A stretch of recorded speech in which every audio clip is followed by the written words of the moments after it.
Okay, we'll start now. So students, actually what we are going to do today is, today we will take up the case studies which appeared in the exam, UPSC exam in 2023. As you know, in earlier videos, earlier classes, we have already taken up the case studies of 2024 exam. So now today and next class, I'll be completing the case studies of 2023 exam. As you know, every year about 6 case studies are coming. So out of 6, 3 we will take up today, and balance 3 we will be taking up in next class. Now, before I start the case study discussion and the model answers, etc., I just want to tell you, uh, see, what are the main precautions or main issues or main points which we should remember while answering case studies. First is, anyway, handwriting has to be legible. It should be easily readable by any examiner. Uh, Important words and phrases should be underlined properly so that it's uh, immediately one can see where what you have written. And the number of word limits has to be followed strictly. Along with this, directive of the question has to be followed very strictly.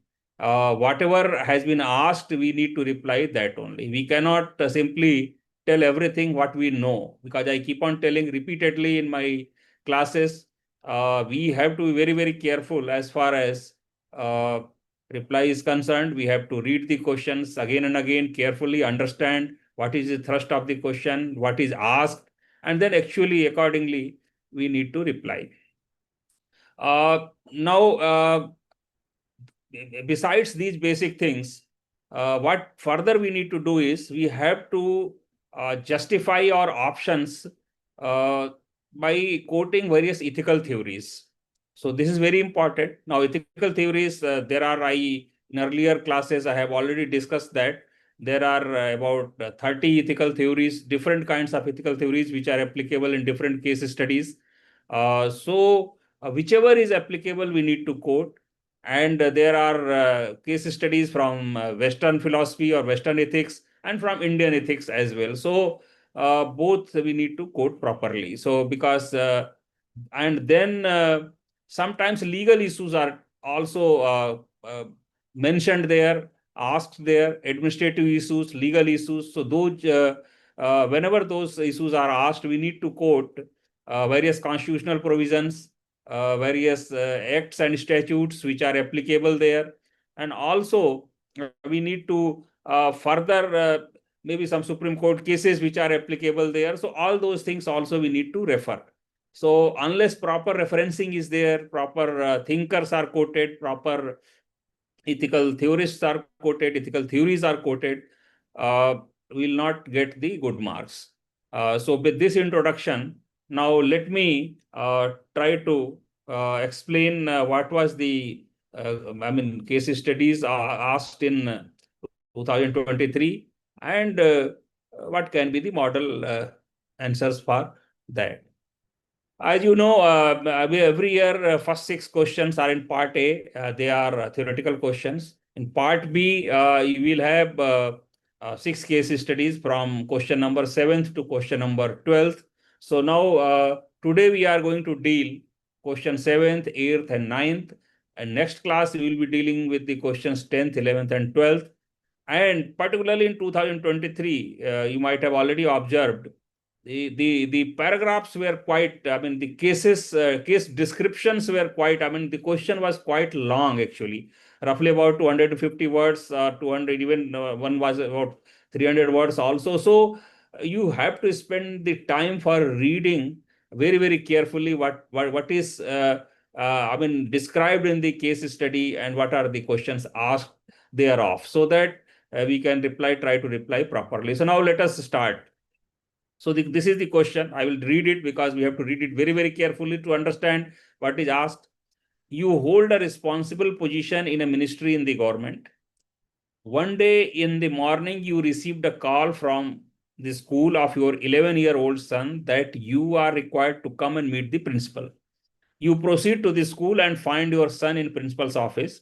The principal informs you that your son had been found wandering aimlessly in the grounds during the time classes were in progress. The class teacher further informs you that your son has lately become a loner and did not respond to questions in the class. He had also been unable to perform well in the football trials held recently. You bring your son back from the school, and in the evening, you, along with your wife, try to find out the reasons for your son's changed behavior. After repeated cajoling, your son shares that some children had been making fun of him in the class as well as in the WhatsApp group of the students by calling him stunted, do, and a frog. He tells you the names of a few children who are the main culprits, but pleads with you to let the matter rest. After a few days, during a sporting event, when you and your wife have gone to watch your son's play, one of your colleagues' son shows you a video in which students have caricatured your son. Further, he also points out to the perpetrators who were sitting in the stands. You purposefully walk past them with your son and go home. Next day, you find on social media a video denigrating you, your son, and even your wife, stating that you engaged in physical bullying of children on the sports field. The video became viral on social media. Your friends and colleagues began calling you to find out the details. One of your juniors advised you to make a counter video giving the background and explaining that nothing had happened on the field. You, in turn, posted a video which you have captured during the sporting event, identifying the likely perpetrators who were responsible for your son's predicament. You have also narrated what has actually happened in the field and made attempts to bring out the adverse effects of the misuse of social media. So now you see, I mean, this is very, very long case study paragraph, about 300 words. And after that, two questions have been asked. So I will read out the questions. These are the questions, Based on the above case study, discuss the ethical issues involved in the use of social media. So this is first question. So here the directive is you have to discuss ethical issues involved in the use of social media. Second question is discuss the pros and cons of using social media by you to put across the facts to counter the fake propaganda against your family. So see, as you know, this is 20 marks question and it 250 words it has to be answered. So both parts, this part 125 words and this part also 125 words. And the directive of the question we should understand first is we have to mention ethical issues involved in the use of social media. In second, we have to mention pros and cons of using social media by you to put across the facts to counter the fake propaganda against your family. So these two questions directly we should understand, and then accordingly now we'll try to frame the answer and what I mean we'll see. I mean, and the number of words also 125 words roughly about each we can hear, because here both questions are important and both questions appear to be of equal value and equal weightage. So therefore we will try to number of words we will try to equally divide between these two questions. So now let us go to the answer. Now, first is ethical issues involved in the use of social media. Here I have put the heading. It's better when such kind of bifurcation is there. You have to put the heading, and that separates one answer from the other. And another point I just want to tell you, whatever words you need to underline, at least few I have made bold. So while writing in the practice test or exam, you have to underline all these important terms and words, etc., phrases, etc., so that the examiner's attention is caught immediately. So now let us go to this answer. This case reveals a layered ethical crisis involving a minor, digital platforms, and a civil servant. So here you see, it's not simple. I mean, this is quite complicated case study. I mean, 2024, 23 case study. So here the minor is involved, digital platforms are involved, and a civil servant is also involved. So all the three are very, very important stakeholders.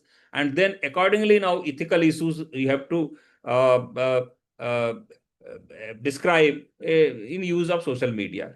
The bullying of child uh, violates non-maleficence, autonomy, and care ethics. This is from the Gilligan, causing emotional harm and social withdrawal. So one ethical theory, that is care ethics, we have quoted of Gilligan. Now, second point, the derogatory posts infringe upon the right to privacy and dignity under Article 21, that is Puttaswamy case, and Article 16 of UNCRC. So again, these two statutory uh, constitutional provision, as well as Supreme Court case, and as well as UN resolution, all this we are quoting. So here, right to privacy and dignity of has been violated. Now, third point, defamatory viral video constitutes a violation of content deontology also by manipulating persons as a means for provocation. So this is third point. Now, fourth, it also contravenes Section 356 of BNS. As you know, now IPC has been replaced by BNS, Bharatiya Nyaya Sanhita. So BNS, that is criminal defamation, and Section 367 of IT Act 2000, that is transmission of offensive content. The act of digitally caricaturing a child reflects a collapse of civic virtue, digital empathy, and moral responsibility. So this is again another important point. So now we are trying to sum up. Broader ethical concerns with social media include, because see, in the question, if you see, the ethical concerns have been in general asked. I mean, even though we need to mention the case study and we have to refer this case study, but basically, if you see the question, I will once again show you the question. Based on the above case study, discuss the ethical issues involved in use of social media. So ethical issues involved in social media in general also you can write here. I mean, it's not that in case study. I mean, anyway, case study is related to social media. So it's not that whatever ethical issues involved here in this case, but in general also what are the ethical issues involved in use of social media that you should mention. So here, same thing we are trying to do now. We are trying to mention so that our question answer becomes complete. I mean, the examiner, whatever he thinks, I mean, he will find everything in this answer. So now, broader ethical concerns with social media include irresponsible anonymity, amplification of misinformation, erosion of procedural justice, and loss of digital restraint. So these are very, very important terms, and I recommend you please use it. I keep on telling to the students, you should have a notebook, whether it is physical or digital, of important ethical terms and phrases topic wise, and you should try to use whenever you practice for the writing practice or whenever you appear in the exam. Now, next, though the civil servant's response is rooted in veracity and justice, because yes, he is now replying to that, but still that also, I mean, his civil servant's response also, it risks conflicting with rules and fairness, particularly involving minors, and principle of institutional dignity under AIS conduct rules. Because in AIS conduct rules, you have to, I mean, uh, go to the press or media, I mean, after following some due process. So you cannot simply go and start conducting a press conference or some personal issues. And so institutional integrity and conduct rules are also involved here. So now this completes our first part, which is very, very comprehensive. Now we'll go to second part. And second part, if you again, I will go to the question because the directive of the question is very, very important. Discuss the pros and cons of using social media by you to put across the facts to counter the fake propaganda against your family. So this is very, very limited kind of question and asking pros and cons. So now let us go to the answer. Pros and cons of using social media to counter fake propaganda in this case. Now, what are the pros basically? Let us understand. Affords truth, transparency, and integrity. Yes, because now you are telling the truth, and earlier video which were by the students was a fake video or very, I mean, false video. So now you are correcting that. So it's Mill's utilitarianism you are, following. Then counters defamation with authentic evidence. Yes. Then promotes ethical digital discourse and civic awareness. So this again another pros. Now what is the cons? Let us see. May violate child privacy because you are talking about some minor children. Even though you are replying against some allegations, but still you are replying about minor children. So may violate child privacy and emotional security, risks undermining administrative neutrality and professional decorum, because already I have mentioned conduct rules and the institutional integrity is in question. They may invite legal scrutiny under section 66, 67 of IT Act if not carefully framed. So that also a risk is there. So what can be the conclusion of this case study? Ethical public leadership demands that truth be defended with prudence, compassion, and procedural dignity, institutional grievance redressal, restorative engagement, and digital ethics education are morally superior and professionally sustainable paths forward. So, in conclusion, what we are going to say, institutional grievance redressal, restorative engagement, and digital ethics education, all these 3 points are very important points. And these are main points and ethically superior points for professionally sustainable paths forward. Now let us go to next case study. Again, this case study is also very big, so I will just try to read it again because you have to understand what is the meaning and what are the case in particular. You have just been appointed as Additional Director General of Central Public Works Department. The chief architect of your division, who is to retire in 6 months, is passionately working on a very important project, the successful completion of which would earn him a lasting reputation for the rest of his life. A new lady architect, Seema, trained at Manchester School of Architecture, UK, joined as a senior architect in your division. During the briefing about the project, Seema made some suggestions which would not only add value to the project, but would also reduce completion time. This has made the chief architect insecure and he is constantly worried that all the credit will go to her. Subsequently, he adopted a passive and aggressive behavior towards her and has become disrespectful to her. Seema felt it embarrassing as the chief architect left no chance of humiliating her.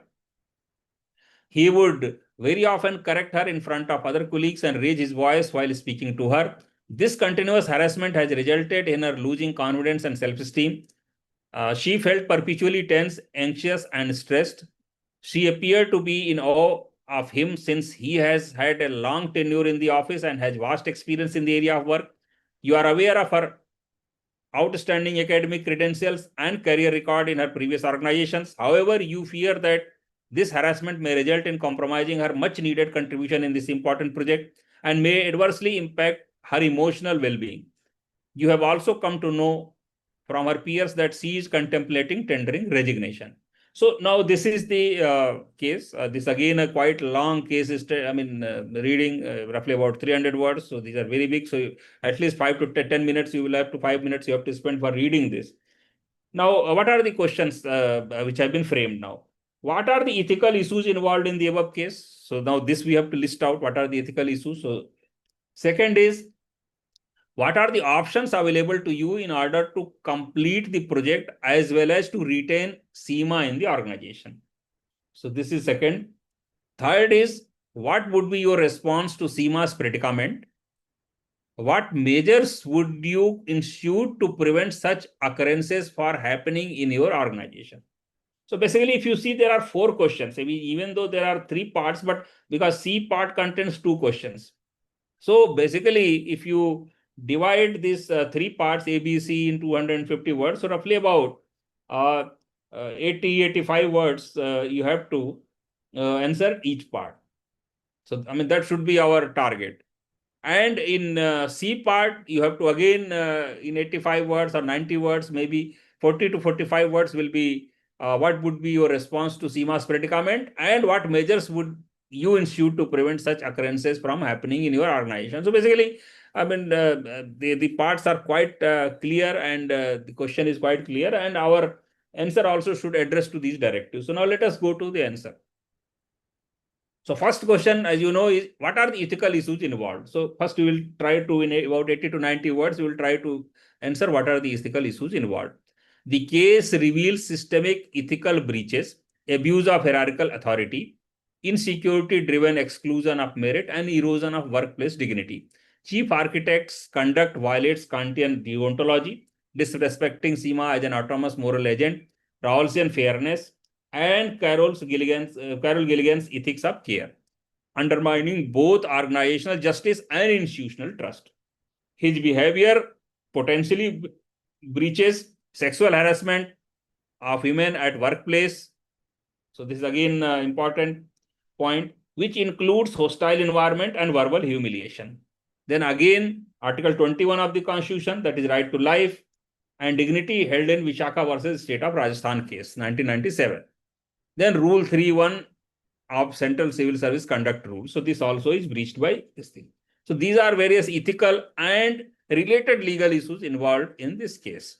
Now let us go to part B. Part B, if you remember the question, says what are the options available to you in order to complete the project as well as retain SEMA in the organization. So now let us see what are the options available.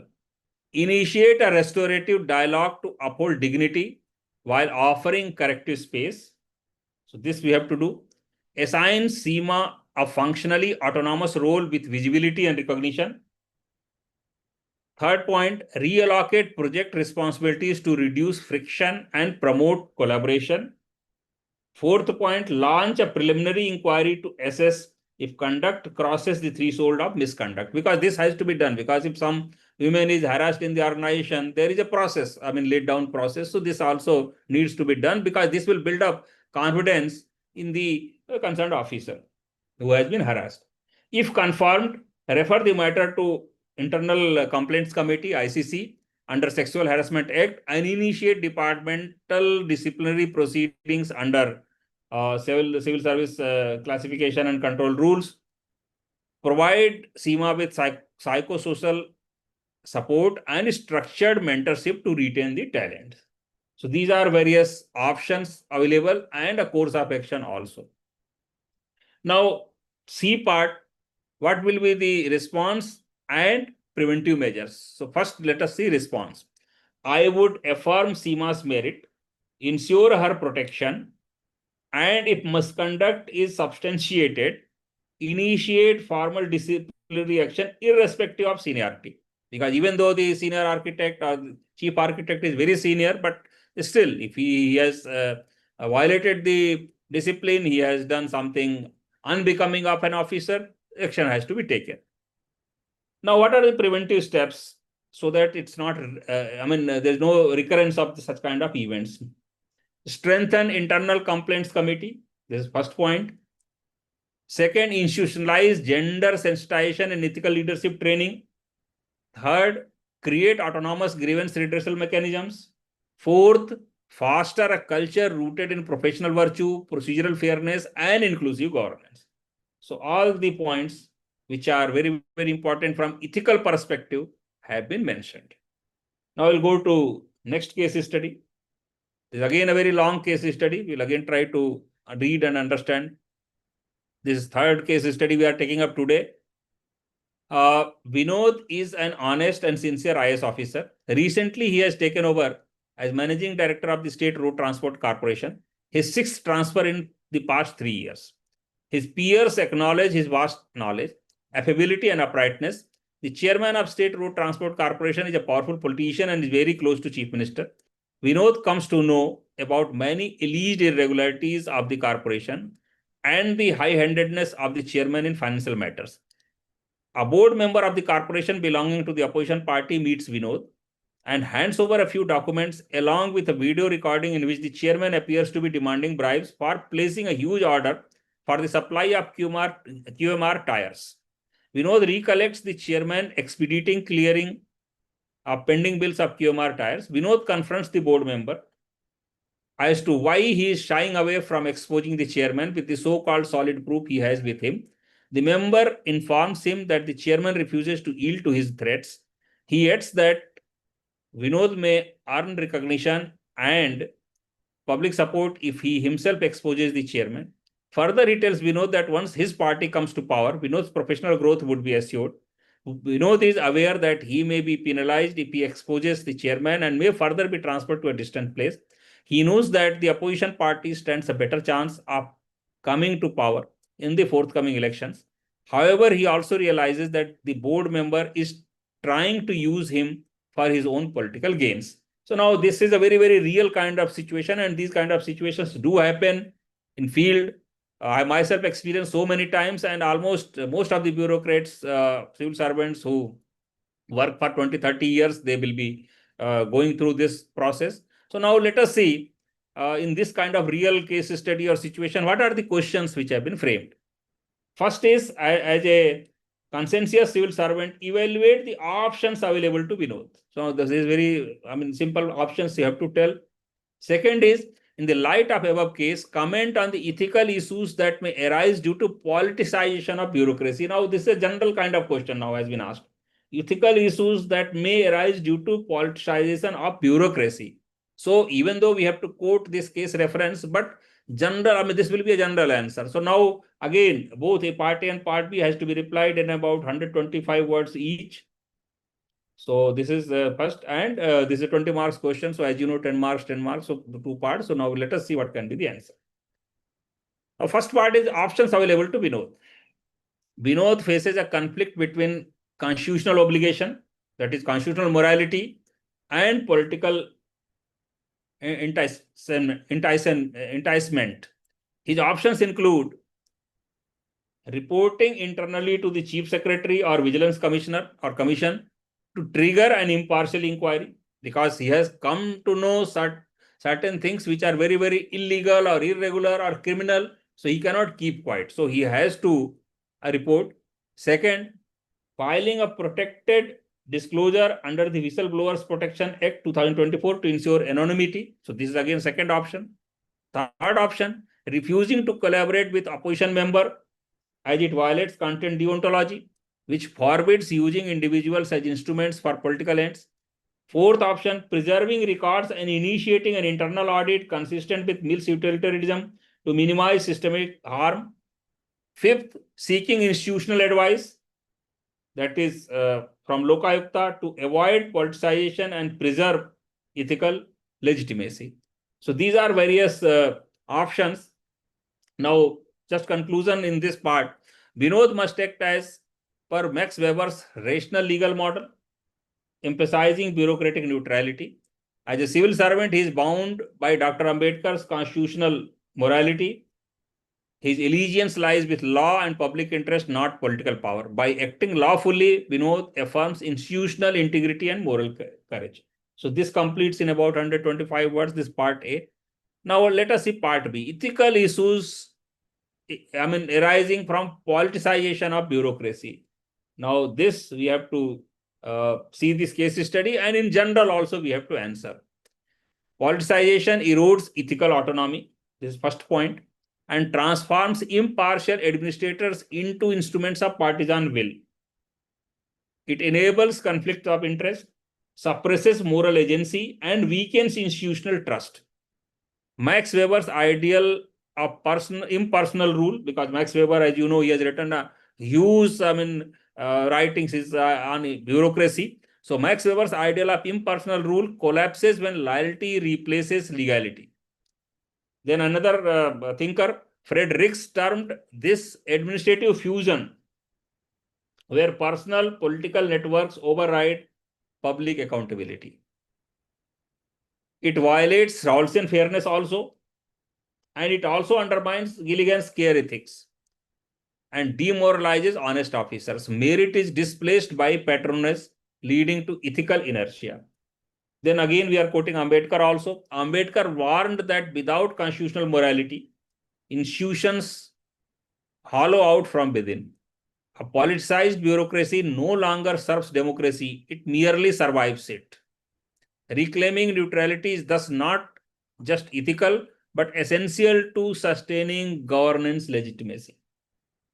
So now this completes the 3 case studies which I wanted to discuss. As you know, the case studies were quite long. Paragraphs were given about 300 words each. So in the actual exam also, you have to spend about 5 minutes for reading it carefully, and then another 5, 10 minutes, 10 minutes for answering it. So it's going to be quite lengthy paper actually. But I mean, this is what UPSC is. So next week again, I will be taking the balance three case studies. That is uh, ninth, 7th, 8th, 9th, I've taken today. So 10th, 11th, 12th case studies, which were in the 2023 exam paper, I will be taking up next week. We'll try to discuss and try to find out what are the model answers. Now, with this, I thank all the viewers and I close the today's class. Thank you.